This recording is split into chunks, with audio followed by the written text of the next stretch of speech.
roared through the bifurcated city of Ankh-Morpok, where it licked the wizard's quarter and burned blue and green and was even laced with strange sparks of the 8th colour, octarine, where its outriders found their way into the vats and oil stores all along the merchant street. It progressed in a series of blazing fountains and explosions.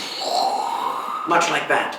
In the streets of the perfume blenders, it burned with a sweetness, where it touched bundles of rare and dry herbs. In the storerooms of the drug masters, it made men go mad and talk to God. By now, the whole of downtown Morpok was alight, and the richer and worthier citizens of Ankh on the far bank were bravely responding to the situation by feverishly demolishing the bridges. But already the ships in the Morpok docks, laden with grain, cotton and timber, and coated with tar, were blazing merrily, and their moorings, burnt to ashes, were breasting the river Ankh on the ebb tide, igniting riverside palaces and bowers as they drifted like drowning fireflies toward the sea. In any case, sparks were riding the breeze and touching down far across the river in hidden gardens and remote rickyards. The smoke from the merry burning rose miles high in a wind-sculpted black column that could be seen across the whole of Discworld. It was certainly impressive from the cool, dark hilltop a few leagues away, where two figures were watching with considerable interest. The taller of the pair was chewing on a chicken leg and leaning on a sword that was only marginally shorter than the average man. If it wasn't for the air of wary intelligence about him, it might have been supposed that he was a barbarian from the Hubland wastes. His partner was much shorter and wrapped from head to toe in a brown cloak. Later, when he has occasion to move, it would be seen that he moves lightly, cat-like. The two had barely exchanged a word in the last 20 minutes, except for a short and inconclusive argument as to whether a particularly powerful explosion had been the oil bomb store or the workshop of Cripple the enchanter. Money hinged on the fact. Now the big man finished gnawing at the bone and tossed it into the grass, smiling ruefully. There go all the little alleyways, he said. I like them.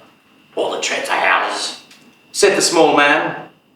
He added thoughtfully, to Jim's bird, I wonder. 'Tis said they're kin to coal. All the gold melting and running down the gutters, said the big one, ignoring him. And all the wine boiling in the barrels. There were rats, said his brown companion. Rats, I'll grant you. It was no place to be in high summer. That too. One can't help feeling, though, a momentary... He trailed off, and then brightened. We owed old Frida the Crimson Leech 8 silver pieces, he added. The little man nodded.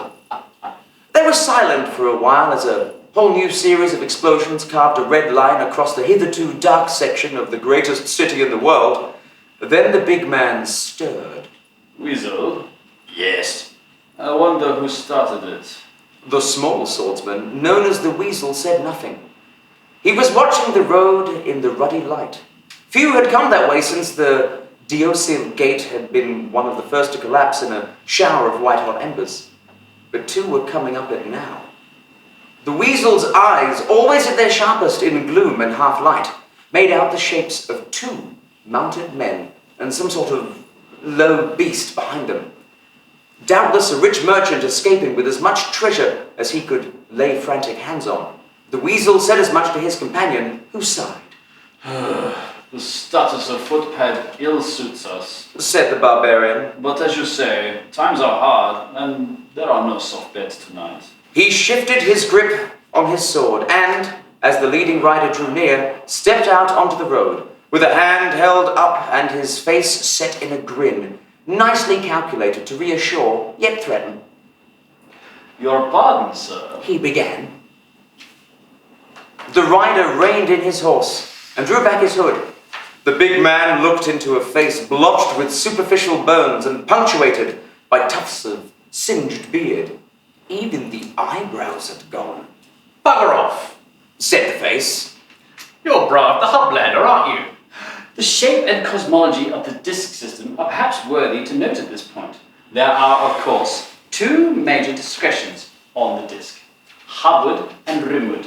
But since the disc itself revolves at the rate of once every 80 to 100 days in order to distribute the weight day upon its supported pachyderms, according to Ridgerfall and Krull, there are two lesser directions, which are turnwise and withershed.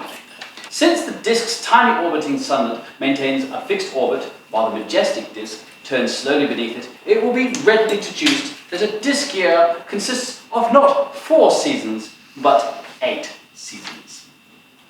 The summer are those times when the sun rises or sets at the nearest point on the rim. The winters, those occasions when it rises or sets at a point around 90 degrees along the circumference. Thus, in the lands around the Circle Sea, the year begins on Hog's Watch night, progresses through a spring prime to its first midsummer, Small God's Eve, which is followed by autumn prime, and straddling the half-year point of Crueltide, winter secundus, also known as spindle winter, since at this time the sun rises in the direction of the spin.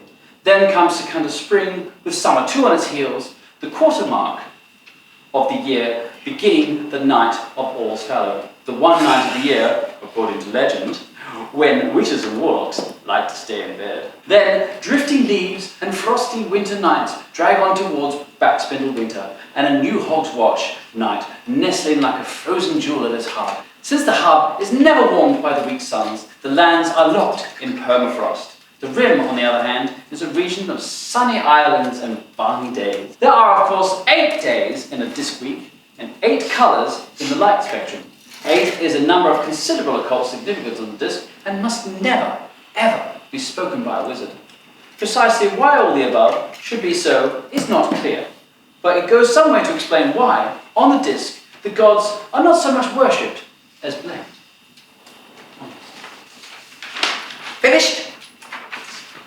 Brard became aware that he had fumbled the initiative. Just go away, will you? Said the rider. I just haven't got the time for you, do you understand?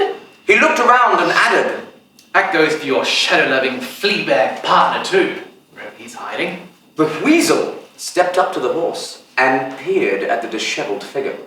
Why, it's Rincewind the Wizard, isn't it? He said, in tones of delight, meanwhile filing the wizard's description of him in his memory for leisurely vengeance. I thought I recognised the voice. Brard spat and sheathed his sword. It was seldom worth tangling with wizards. They so rarely had any treasure worth speaking of.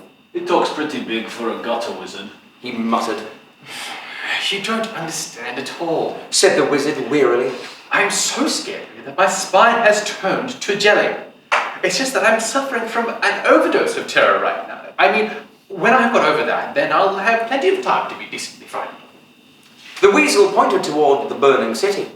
You've been through that, He asked. The wizard rubbed a red raw hand across his eyes. I was there when it started. See him? Back there? He pointed back down the road to where his travelling companion was still approaching, having adopted a method of riding that involved falling out of the saddle every few seconds. Well, Said Weasel. He started it. Said Rincewind simply. Brard and Weasel looked at the figure, now hopping across the road with one foot in a stirrup. Fire is he? Said Brard at last. No, Said Rincewind. not precisely. Let's just say that if complete and utter chaos was lightning, then he'd be the sort to stand on a hilltop in a thunderstorm in wet copper armor, waving a sword to the sky, yelling, "All gods are bastards!" Got any food? there's some chicken Said Weasel. in exchange for a story. What's his name? Said Brard, who tended to lag behind in conversations. Twoflower. Twoflower? Said Brard. What a funny name. You Said Rincewind, dismounting. do not know the half. Chicken, you say? Deviled. Said Weasel. No. The wizard groaned. That reminds me, Added the Weasel, snapping his fingers. there was a really big explosion about, half an hour ago. That was the oil bond store going up. Said Rincewind, wincing at the memory of the burning rain. Weasel turned and grinned expectantly at his companion, who grunted and handed over a coin from his pouch. Then there was a scream from the roadway, cut off abruptly. Rincewind did not look up from his chicken. One of the things he can't do, he can't ride a horse. He said.